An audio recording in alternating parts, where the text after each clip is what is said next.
Hello guys, welcome back to twin fairies and mom.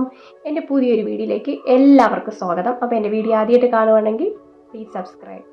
അപ്പം നമ്മൾ brownie bake ചെയ്യാനായിട്ട് ഞാനിവിടെ പഞ്ചസാരയാണ് ഇവിടെ ആദ്യം എടുത്തിരിക്കുന്നത്. ഞാനിതൊരു 100 ഗ്രാം പഞ്ചസാര എടുത്തിട്ടുണ്ട്. ആ ഗ്ലാസ്സിൽ തന്നെയാണ് എൻ്റെ അളവെല്ലാം. അപ്പോൾ ആ ഗ്ലാസ്സിൽ 100 ഗ്രാം പഞ്ചസാര ഞാൻ എടുത്ത് മിക്സിയുടെ ജാറിലിട്ട് നമുക്കൊന്ന് പൊടിച്ചെടുക്കാം. നന്നായിട്ട് ഫൈനായിട്ട് പൊടിച്ചെടുക്കണം. അപ്പോൾ ഞാൻ നന്നായിട്ട് പൊടിച്ചെടുത്തിട്ടുണ്ട്. നമുക്കത് നോക്കാം. നന്നായിട്ട് പൊടിച്ച് വന്നിട്ടുണ്ട്. ഇനി നമുക്ക് വേണ്ടത് എഗ്ഗാണ്. ഞാനിവിടെ എടുക്കുന്നത് 2 എഗ്ഗാണ് എടുക്കുന്നത്. 2 എഗ്ഗ് നമുക്ക് മിക്സിയുടെ ജാറിലോട്ട് പൊട്ടിച്ചൊഴിച്ച് കൊടുക്കാം. ഇനി നമ്മൾ മുട്ട എടുക്കുമ്പോൾ ശ്രദ്ധിക്കണം, നല്ല മുട്ടയാണോ നോക്കിയിട്ട് വേണം നമ്മൾ പൊട്ടിച്ച് ഇട്ട് കൊടുക്കാൻ. അല്ലെങ്കിൽ ചിലപ്പം ചീത്ത മുട്ടയാണെങ്കിൽ നമ്മളെ കേക്ക് ശരിയായി വരത്തില്ല. അപ്പോൾ നമുക്ക് 2 മുട്ടയും പൊട്ടിച്ച് അതിലോട്ട് ഇട്ട് കൊടുത്തതിന് ശേഷം നമുക്ക് ഇനി വേണ്ടതെന്ന് വെച്ചാൽ എസൻസ് ആണ്. നമ്മുടെ വാനില എസൻസ്. വാനില എസൻസ് ചെറിയ ഇതിലോട്ട് ഞാൻ ഒഴിച്ച് കൊടുക്കുന്നുണ്ട്. അത് ഒഴിച്ച് കൊടുത്തതിന് ശേഷം ഇനി നമുക്ക് മിക്സിയിലിട്ട് നന്നായിട്ടൊന്ന് അടിച്ചെടുക്കാം. ഭയങ്കരമായിട്ട് അടിച്ച് പതച്ചൊന്നും എടുക്കണ്ട. ഇനി നമുക്ക് വേണ്ടത് ചോക്ലേറ്റ് ആണ്. ഡാർക്ക് ചോക്ലേറ്റ്, ഡാർക്ക് കോമ്പൗണ്ടാണ് വേണ്ടത്. അത് ഞാനൊരു 200 ഗ്രാംസ് ഓഫ് ഡാർക്ക് കോമ്പൗണ്ട് എടുത്തിട്ടുണ്ട്. അത് നന്നായിട്ട് ഗ്രേറ്റ് ചെയ്ത് ഇവിടെ മാറ്റി വെച്ചിട്ടുണ്ട്. അതിനുശേഷം വേണ്ടത് ബട്ടറാണ്. മിൽക്കി മിസ്റ്റിൻ്റെ അൺസാൾട്ടഡ് ബട്ടറാണ് ഞാനിവിടെ എടുത്തിരിക്കുന്നത്. 100 ഗ്രാംസ് ആണ് ഞാനിവിടെ എടുക്കുന്നത്. ഇത് ഫുൾ ആയിട്ട് ഞാൻ ഇതിലോട്ട് ചേർത്ത് കൊടുക്കുന്നുണ്ട്. അപ്പം 200 ഗ്രാം ചോക്ലേറ്റിന് ഞാൻ 100 ഗ്രാം ബട്ടറാണ് ചേർക്കുന്നത്. ഇനി നമുക്കതൊന്ന് ഓവനിൽ വെച്ചാണ് ഞാനിവിടെ ഒന്ന് ലൂസാക്കി എടുക്കുന്നത്. ബട്ടർ ഒന്ന് മെൽറ്റ് ചെയ്തെടുക്കുന്നത്. അപ്പോൾ നിങ്ങൾക്ക് വേണമെങ്കിൽ ഗ്യാസ് അടുപ്പിലും ചെയ്യാം. അതായത് ഡബിൾ ബോയിലിംഗ് മെത്തേഡ് വഴി നമുക്ക് ഒരു പാത്രം വെച്ചിട്ട് അതിൽ വെള്ളം വെച്ച് നന്നായിട്ട് തിളപ്പിക്കാം. തിളപ്പിച്ചതിന് ശേഷം അതിൻ്റെ പുറത്ത് നമ്മൾ ഈ ഡാർക്ക് കോമ്പൗണ്ട് ഇട്ട പാത്രം വെച്ച് കൊടുത്തതിന് ശേഷം നല്ല തിളച്ചതിന് ശേഷം വേണം ഈ പാത്രം വെച്ച് കൊടുക്കാൻ. എന്നിട്ട് നന്നായിട്ട് മെൽറ്റാക്കി എടുക്കുക. അപ്പോൾ നിങ്ങൾ എപ്പോഴും ശ്രദ്ധിക്കേണ്ട ഒരു കാര്യം, തീ ഒരുപാട് കൂട്ടിയിട്ട് കൊടുക്കരുത്. തീ കുറച്ച് വെച്ചിട്ട് വേണം നമ്മൾ ഡബിൾ ബോയിലിംഗ് മെത്തേഡിൽ നമ്മൾ ചോക്ലേറ്റ് മെൽറ്റ് ചെയ്തെടുക്കാൻ. ഒരുപാട് ചൂടായി പോയി കഴിഞ്ഞാൽ നമ്മൾ ആ ചോക്ലേറ്റ് കട്ടി കൂടി വരും, അതായത് മെൽറ്റ് ആവത്തില്ല. അപ്പോൾ 30 സെക്കൻഡ്സ് വെച്ചപ്പോൾ തന്നെ എൻ്റെ ചോക്ലേറ്റ് ബട്ടറും എല്ലാം മെൽറ്റായിട്ട് വന്ന് ഞാനിവിടെ റൂം ടെമ്പറേച്ചറിലുള്ളതാണ് എടുക്കുന്നത്. നമ്മളെപ്പോഴും കേക്ക് ഉണ്ടാക്കുമ്പോൾ എല്ലാ സാധനങ്ങളും നമ്മൾ റൂം ടെമ്പറേച്ചറിൽ ഉള്ള സാധനം വെച്ചാണ് നമ്മൾ റെഡിയാക്കേണ്ടത്. അപ്പോഴാണ് നമുക്കത് പെട്ടെന്ന് മെൽറ്റായിട്ട് കിട്ടുന്നത്. പ്രത്യേകിച്ച് ബട്ടറും ചോക്ലേറ്റും ഒക്കെ.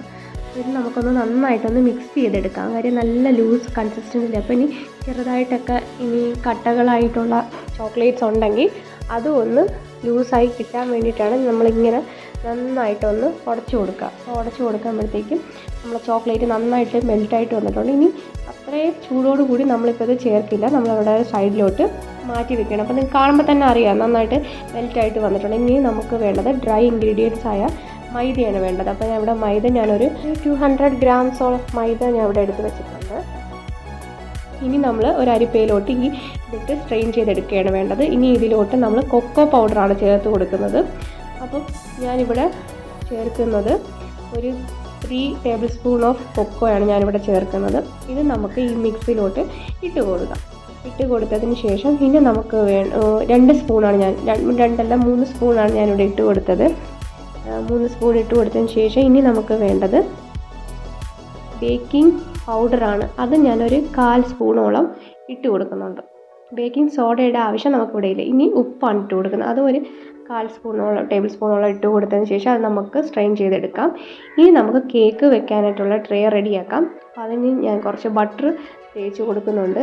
എന്നിട്ട് അത് ഊരിയെടുത്തതിന് ശേഷം ബട്ടർ പേപ്പർ ഉണ്ടെങ്കിൽ നിങ്ങൾക്ക് ബട്ടർ പേപ്പറും വെച്ച് കൊടുക്കുക. അതിനി ബട്ടർ പേപ്പർ ഇല്ലെങ്കിൽ കുഴപ്പമില്ല. നിങ്ങൾ കുറച്ചൊന്ന് എണ്ണ തൂകിയിട്ട് ബട്ടർ ഇട്ടിട്ട് കുറച്ചൊന്ന് മൈദപ്പൊടി ഇട്ട് കൊടുത്താൽ മതി. എന്നിട്ട് അതിൻ്റെ പുറത്തും കുറച്ച് ബട്ടർ തേച്ച് കൊടുക്കുന്നുണ്ട്. ബട്ടറും തേച്ച് കൊടുത്ത് നമുക്കതൊരു സൈഡിലോട്ട് മാറ്റി വെക്കാം. മാറ്റി വെച്ചതിന് ശേഷം നമുക്ക് നമ്മളെ കേക്ക് മിക്സിങ് തുടങ്ങാം. അപ്പോൾ നമ്മൾ അടിച്ച് വെച്ചേക്കുന്ന എഗ്ഗും പഞ്ചസാരയും അതെല്ലാം കൂടെ നമുക്കൊരു പാത്രത്തിലോട്ട് ഒരു ബൗളിലോട്ട് നമുക്ക് ഇട്ട് കൊടുക്കാം. ഇതിലോട്ട് നമുക്ക് നമ്മളെ മിക്സ് ആദ്യം ആഡ് ചെയ്ത് കൊടുക്കാം. മിക്സ് ആഡ് ചെയ്ത് കൊടുക്കുന്നതിന് മുമ്പേ നമ്മൾ ശ്രദ്ധിക്കുക, ഇതിൽ വെള്ളം ഒന്നും ഉണ്ടാവാൻ പാടില്ല. നന്നായിട്ട് തുടച്ച പാത്രത്തിൽ വേണം നമ്മൾ ഈ കേക്ക് എപ്പോഴും നമ്മൾ മിക്സ് ചെയ്യാനായിട്ടാണെങ്കിലും എല്ലാത്തിനും എടുക്കുക. അപ്പോൾ ഇത് കുറച്ച് നേരം ഇരുന്നപ്പോൾ എൻ്റെ ചോക്ലേറ്റ് ഒന്ന് കട്ടയായിട്ടുണ്ട്. വേണമെങ്കിൽ നമുക്കൊന്നും കൂടെ ഒന്ന് ചൂടാക്കി എടുക്കാം. ഡബിൾ ബോയിലിംഗ് മെത്തേഡ് വഴിയും ഒന്ന് ചെറിയ ചൂട് വെള്ളത്തിൽ കൊണ്ട് വെച്ചാലും മതി. അപ്പോൾ ഒന്ന് ചൂടായി കിട്ടും.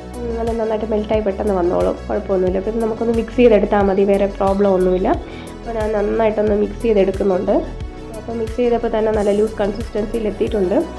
അപ്പോൾ നമ്മൾ ഓവൻ സെറ്റപ്പ് നമുക്കൊന്ന് റെഡിയാക്കാം. ഞാനിവിടെ 180 ഡിഗ്രിയിൽ 10 മിനിറ്റ്സാണ് പ്രീ ഹീറ്റ് ചെയ്യാനായിട്ട് വെച്ചിരിക്കുന്നത്. അപ്പോൾ അതൊന്ന് വെച്ചതിന് ശേഷം നമുക്ക് ഇതിലോട്ട് ഡ്രൈ ഇൻഗ്രീഡിയൻസ് ഞാൻ 2 പ്രാവശ്യമായിട്ടാണ് ഇത് ആഡ് ചെയ്ത് കൊടുക്കുന്നത്. അത് നമുക്കൊന്ന് വിസ്ക് വെച്ച് ഒന്ന് കട്ട് ആൻഡ് ഫോൾഡ് പോലെ ഒന്ന് ഇതാക്കിയെടുക്കാം. നമ്മൾ ശ്രദ്ധിക്കേണ്ട വേറൊരു കാര്യം എന്ന് പറഞ്ഞാൽ നമ്മൾ സാധാ കേക്ക് ഉണ്ടാക്കുന്ന അത്രയും ബുദ്ധിമുട്ട് നമ്മുടെ ബ്രൗണി ഉണ്ടാക്കുമ്പോൾ നമുക്കില്ല. നമുക്ക് പെട്ടെന്ന് തന്നെ കേക്ക് നമുക്ക് ബേക്ക് ചെയ്തെടുക്കാം. ഇപ്പോൾ നമുക്ക് ഓവൻ തന്നെ വേണമെന്നില്ല, നമുക്കല്ലാതെ സ്റ്റൗവിലാണെങ്കിലും ഒരു പാൻ വെച്ചിട്ടാണെങ്കിലും നമുക്കിത് റെഡിയാക്കി എടുക്കാവുന്നതേ ഉള്ളൂ. വളരെ ഈസി ആയിട്ടുള്ളൊരു റെസിപ്പിയും കൂടിയാണ് ബ്രൗണിയുടേത്. അപ്പോൾ നമ്മൾ കേക്കിൻ്റെ മിക്സ് റെഡി ആയിട്ടുണ്ട്. അപ്പോൾ ഇത് ഒരുപാട് അങ്ങ് സോഫ്റ്റ് പോലെ അല്ല, ഒരുപാട് അങ്ങ് ലൂസ് കൺസിസ്റ്റൻസിയിൽ നമുക്ക് വേണ്ട. അപ്പോൾ നമുക്കിനി ഇതിലോട്ട് ഒഴിച്ചു കൊടുക്കാൻ നേരത്ത് ഞാൻ വീഡിയോ ഓൺ ചെയ്യാൻ മറന്നുപോയി, അതുകൊണ്ടാണ് അത് കാണിക്കാൻ പറ്റാതെ വന്നത്. അപ്പോൾ നമ്മൾ ഓവൻ സെറ്റപ്പ് എല്ലാം റെഡി ആയിട്ട് വന്നിട്ടുണ്ട്. അപ്പോൾ ഇനി നമുക്കത് ഓവനിലോട്ട് നമ്മൾ കേക്ക് ബേക്ക് ചെയ്യാനായിട്ട് വെച്ച് കൊടുക്കാം. ഞാനിപ്പോൾ ഒരു 30 മിനിറ്റ്സാണ് ഞാൻ പ്രീ ഹീറ്റ് ചെയ്തതിന് ശേഷം വെച്ച് കൊടുത്തത്. അപ്പോൾ നമുക്ക് ഇനി ഒരു 30 മിനിറ്റ്സ് നമുക്ക് വെയിറ്റ് ചെയ്തിട്ട് നമ്മളെ കേക്ക് നമുക്ക് നോക്കാം.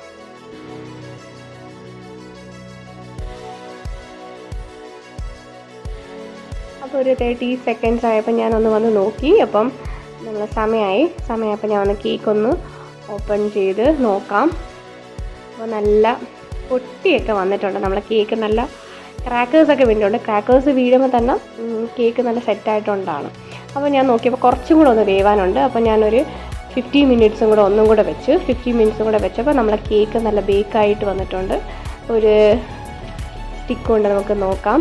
അപ്പോൾ സ്റ്റിക്ക് കൊണ്ട് നോക്കിയപ്പം അത് ഒന്നും പറ്റി പിടിച്ചിട്ടില്ല. ഇനി നമുക്ക് അത് തണുക്കാനായിട്ട് ഒന്ന് അടച്ച് വെച്ചേക്കാം. തണുത്തതിന് ശേഷം നമുക്കിനി കേക്ക് ഒന്ന് ഡീമോൾഡ് ചെയ്തെടുക്കാം. ആ ബട്ടർ പേപ്പറൊക്കെ മാറ്റി നമുക്ക് വേറൊരു പാത്രത്തിലോട്ട് വെച്ച് ഡീമോൾഡ് ചെയ്തെടുക്കാം. അപ്പോൾ നമ്മൾ ഈ ബ്രൗണി എപ്പോഴും നമ്മൾ ബേക്ക് ചെയ്തതിൻ്റെ ആ ദിവസം തന്നെ നമ്മൾ കട്ട് ചെയ്ത് ഒരു 24 മണിക്കൂറിന് ശേഷം നമ്മൾ കട്ട് ചെയ്യുമ്പോഴാണ് അതിനൊരു ഭയങ്കരമായിട്ട് ഒരു ടേസ്റ്റ് വ്യത്യാസം ഉണ്ടാവും. നിങ്ങളൊന്ന് ട്രൈ ചെയ്ത് നോക്കണം. ഇത് ഞാനിപ്പോൾ ഇപ്പം തന്നെ കട്ട് ചെയ്തതാണ്. അപ്പോൾ മുകളിലൊക്കെ നല്ല ക്രഞ്ചി ആയിട്ടാണ് ഇരിക്കുന്നത്, പക്ഷേ ഉള്ളിലോട്ട് ഭയങ്കര സോഫ്റ്റാണ്, ഭയങ്കര ചൂയി ആയിട്ടാണ് ഇരിക്കുന്നത്. അപ്പോൾ നമ്മൾ വാനില ഐസ്ക്രീമുമായിട്ട് കഴിക്കാൻ ഭയങ്കര ടേസ്റ്റാണ്. അപ്പോൾ എല്ലാവരും ഒന്ന് ട്രൈ ചെയ്ത് നോക്കണം അങ്ങനെയും കൂടെ. അപ്പോൾ എൻ്റെ വീഡിയോ ഇഷ്ടപ്പെട്ടാൽ please like, share and subscribe. Thank you.